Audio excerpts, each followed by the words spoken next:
నమస్కారం. నా పేరు షేక్ జిలానీ, ఏబిఎఫ్ ఆర్గనైజింగ్ సెక్రటరీని. అందులో ఏబిఎఫ్ ఆర్గనైజింగ్ సెక్రటరీని. ఈరోజు సోమవారం నందు కలెక్టర్ గారికి కలవడం జరిగింది.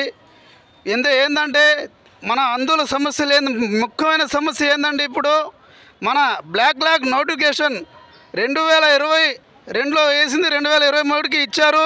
ఓకే, సంతోషమే. కానీ 2023 నుంచి 2025 దాకా ఇప్పుడు ఆ బ్లాక్ నోటిఫికేషన్ పట్టించుకునే దాఖలాలు లేవు.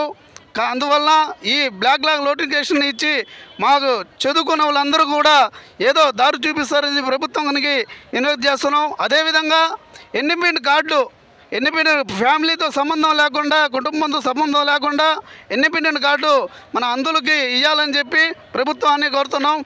ఎందువల్లంటే ఫ్యామిలీకి సంబంధం ఉంటే ఏమైనా జాబ్ ఉద్యోగాలు ఏమైనా ఫ్యామిలీలు ఉంటే కరెంటు బిల్లు ఎక్కువ వచ్చినా ఏమైనా కార్లు ఫ్యామిలీతో మనకు సంబంధం లేకుండా పింఛన్లు ఎగరగొట్టేస్తున్నారు. దయచేసి ప్రభుత్వం వారు గమనించి మాకు ఇండిపెండెంట్ కార్డు ఇప్పించాల్సింది కోరుతున్నాం.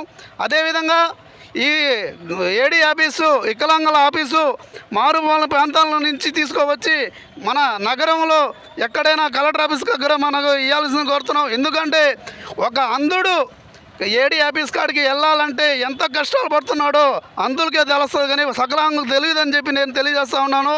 ఈ బస్సులు ఇప్పుడు మామూలుగా బస్సులు వికలాంగులు ఏదో 6,000 పింఛన్లతో బతికేవాళ్ళం, మేము ఉద్యోగాలు లేక 6,000 పింఛన్లు బతికేవాళ్ళం.